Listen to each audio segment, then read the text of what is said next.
BA second year political science second paper Indian political system के students, unit 5th में पिछले lecture में हमने जो टॉपिक स्टार्ट किया था वो था भारतीय राजनीति की प्रकृति।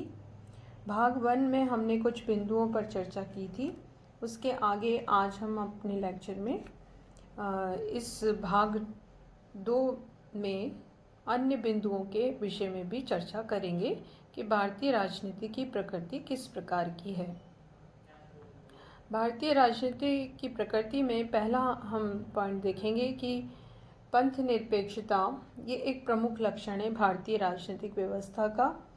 और मूल संविधान में हालांकि भारत पंथ निरपेक्ष राज्य घोषित नहीं किया गया, लेकिन जो पंथ निरपेक्षता का तत्व है वो हम हर जगह देखते हैं। 42वां संशोधन किया गया था संविधान में 1976 में, जिसके द्वारा फिर भारत को एक पंथ निरपेक्ष राज्य घोषित किया गया। इसका मतलब ये है कि धार्मिक मत व्यक्ति के निजी विश्वास का विषय है। व्यक्ति के धर्म से राज्य संबंधित नहीं है। सभी धर्मों और धार्मिक समुदायों को राज्य का संरक्षण प्राप्त है। राज्य अपने नागरिकों में अपने धार्मिक विश्वास के आधार पर भेदभाव नहीं करेगा। और ये जो पंथ निरपेक्षता है वही हमारे राजनीतिक व्यवस्था की प्रमुख प्रकृति भी है और प्रमुख लक्षण भी है। दूसरी चीज़ ये है कि भारतीय राजनीतिक व्यवस्था में प्रभावशाली नेतृत्व और नेता वर्ग देखने को हमेशा मिलते रहे हैं। और इस तरह का नेतृत्व भारत की राजनीति में हमेशा रहा है, जो कि जनता में प्रभावशाली रहा और जिससे प्रभावित होकर उन्होंने अपनी सरकार को संचालित किया।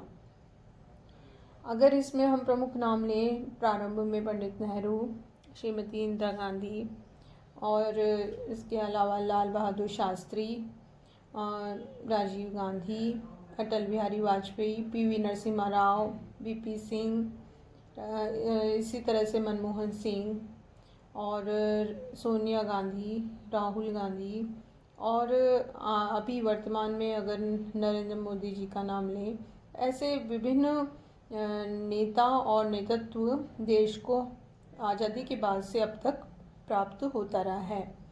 ऐसे व्यक्तियों ने भारत में प्रधानमंत्री पद भी ग्रहण किया। एक जननेता की स्थिति इन्हें प्राप्त हुई। बहुमत के आधार पर ये सत्ता में आए और एक प्रभावशाली नेतृत्व देश को दिया। और इसके साथ ही प्रभावशाली नेतृत्व की वजह से जनता के हित में भी अनेकों कार्य समय समय पर किए गए। एक और जो चीज़ है जो कि नकारात्मक पक्ष के रूप में भी देखा जाता है वो कि कथनी और करनी में अंतर होना। कई बार ये कहा जाता है कि भारतीय राजनीति की प्रकृति में जो चीज़ का कथन का दिया जाता है उस तरह के कार्य नहीं देखे जाते और नेतृत्व का ये एक नेगेटिव एस्पेक्ट है। भारत की व्यवहारिक राजनीति में ये विसंगति है, जिसकी वजह से जो जनता है उसको भी इसका नकारात्मक जो परिणाम है वो भोगना पड़ता है। इस तरह के जो कई उदाहरण हैं जो कि भारतीय राजनीतिक क्षेत्र में देखे जा सकते हैं कि जिसमें नेतृत्व के द्वारा कथनी और करनी में अंतर देखा गया है।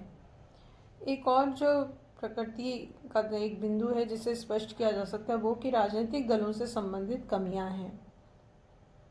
भारत में विभिन्न राजनीतिक दल हैं क्योंकि बहुदलीय प्रणाली है भारत में और राष्ट्रीय, क्षेत्रीय और सांप्रदायिक विभिन्न आधार पर दल कई तरह के भारत में विद्यमान हैं।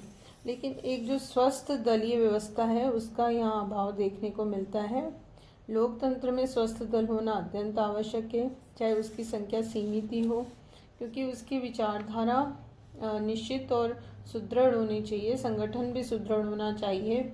स्वस्थ प्रतियोगिता दलों के बीच होनी चाहिए और जो एक दलों में जो एक स्वस्थ जनमत विकसित करने और सत्ता में एक सकारात्मक वे में आने का प्रयास है वो किया जाना आवश्यक है। लेकिन कई बार ऐसी कमियां देखने को मिलती हैं जो कि राजनीतिक दलों में बिखराव, विभाजन और अस्थायित्व से युक्त होती हैं, और उससे कई बार दलों में टूटन या दल समाप्त भी हुए हैं या विलय हुआ है, दल बदल की प्रवृत्ति देखने को मिली है, जो कि राजनीतिक क्षेत्र के लिए सही नहीं रहती, और इससे तीव्र राजनीतिक गुटबंदी की स्थिति बनी है।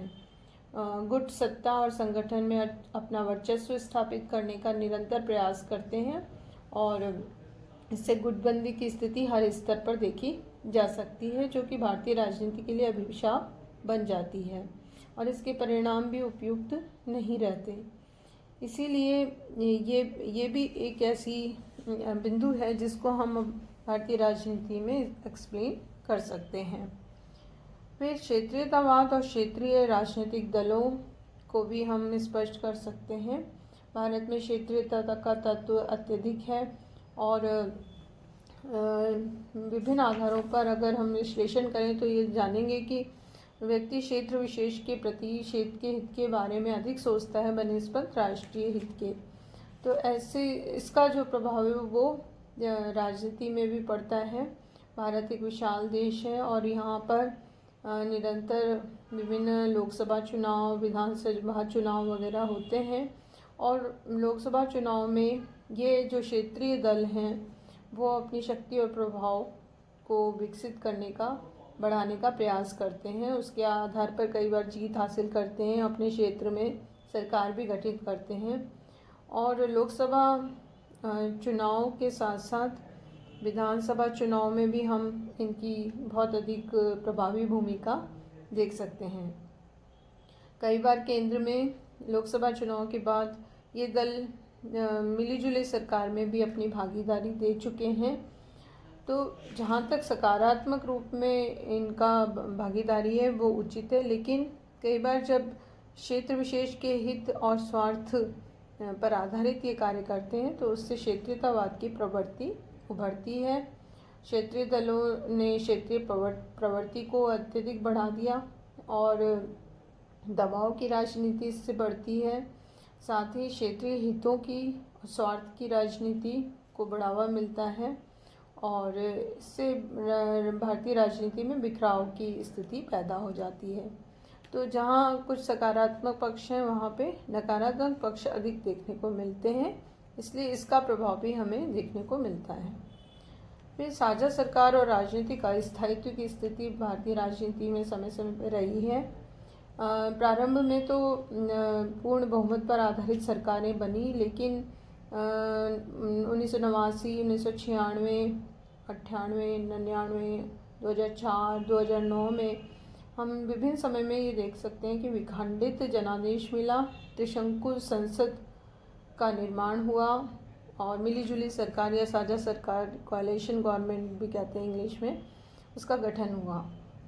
और इस तरह की सरकार में चूँकि विचारधारागत इन दलों में मतभेद थे, मिलीजुली सरकार थी, तो राजनीतिक अस्थायित्व की स्थिति बनी रही। राजनीतिक स्थिरता नहीं दे पाए इस तरह के सरकारें, और मिलके बने हुए दलों की सरकार ने, तो उससे राजनीतिक अस्थायित्व का जो तत्व है वो भी हम भारतीय राजनीति की प्रकृति में देख सकते हैं। एक लक्षण निरंतर कुछ सालों तक लगातार देखा जा सकता है। आंदोलन की राजनीति का प्रभाव भी भारतीय राजनीतिक व्यवस्था पे समय समय पर रहा है, जिसमें हड़ताल, प्रदर्शन, भूख हड़ताल जैसे तत्व देखे जा सकते हैं, और इसके माध्यम से केंद्रीय और राज्य सरकार पर दबाव डालने का कार्य किया जाता है, और ऐसा समय समय पर कई बार हुआ भी है। और 1975 में जब आपातकाल की घोषणा की गई थी तब भी इस तरह के आंदोलन की राजनीति प्रभावी रही। उसके बाद भी हम 1977 से 98 तक, 1999 से 2009 तक आंदोलन की राजनीति को भारतीय राजनीतिक व्यवस्था के प्रमुख तत्व के रूप में देख सकते हैं। इसकी वजह से जो भारत जैसा विकासशील देश है उसके सामाजिक आर्थिक विकास में भी बाधा पहुंचती रही है। साथ ही भ्रष्टाचार और धन का प्रभाव भी एक सर्वाधिक चिंता का विषय भारतीय राजनीतिक व्यवस्था में रहा है।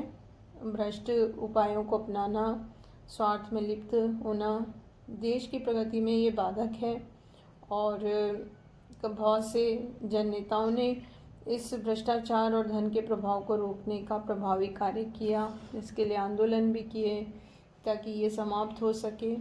हम आप पार्टी की भूमिका इसमें देख सकते हैं। इसके साथ ही ये जो विकृति है वो भारतीय राजनीति को प्रभावित करती है और धन, बल और जन का प्रभाव, M3 जिसे कहते हैं, उसका प्रभाव भी हम अपनी राजनीतिक व्यवस्था पर देख सकते हैं। राजनीतिक आपराधीकरण भी एक प्रमुख तत्व रहा है जिससे राजनीति की प्रकृति को समझा जा सकता है।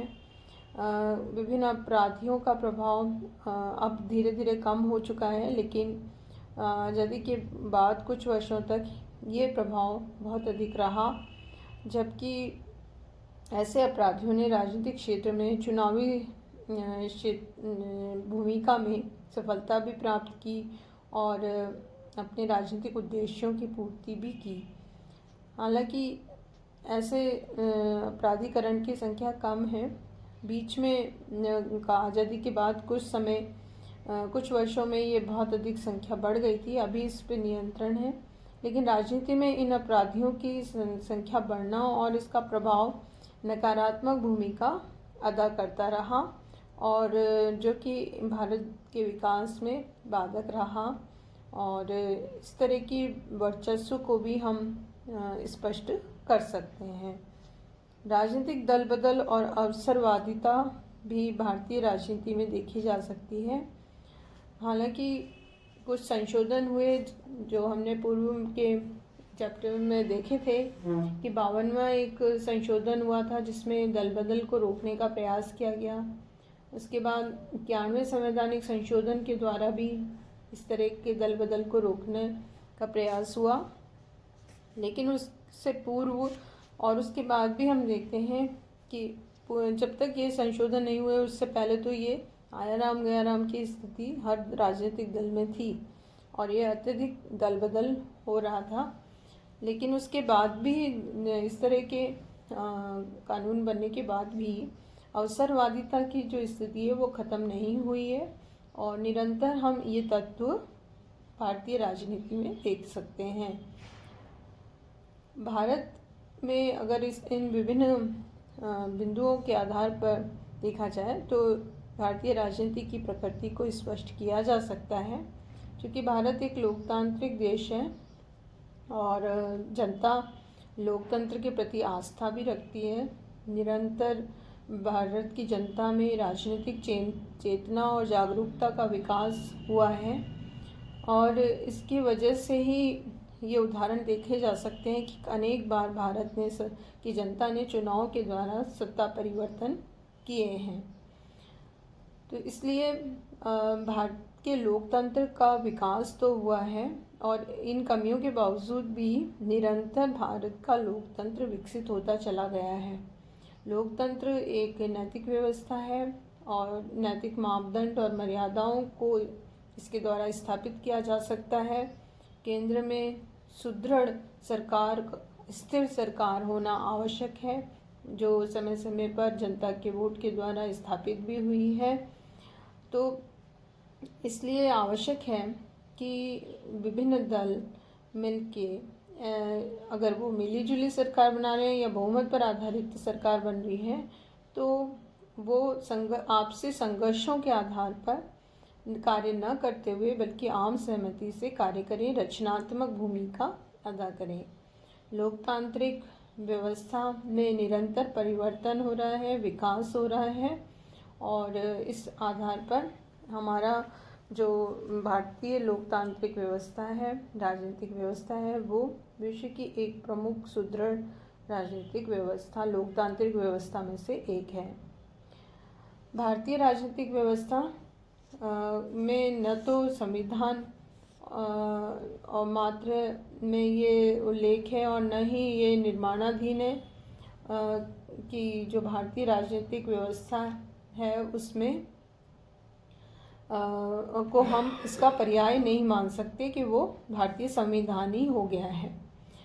भारतीय जो राजनीतिक व्यवस्था है उसका निर्माण उसी दिन हो गया था जब संविधान निर्माण त्रिसभा ने उद्देश्य प्रस्ताव और संविधान की प्रस्तावना पर स्वीकृति दे दी थी।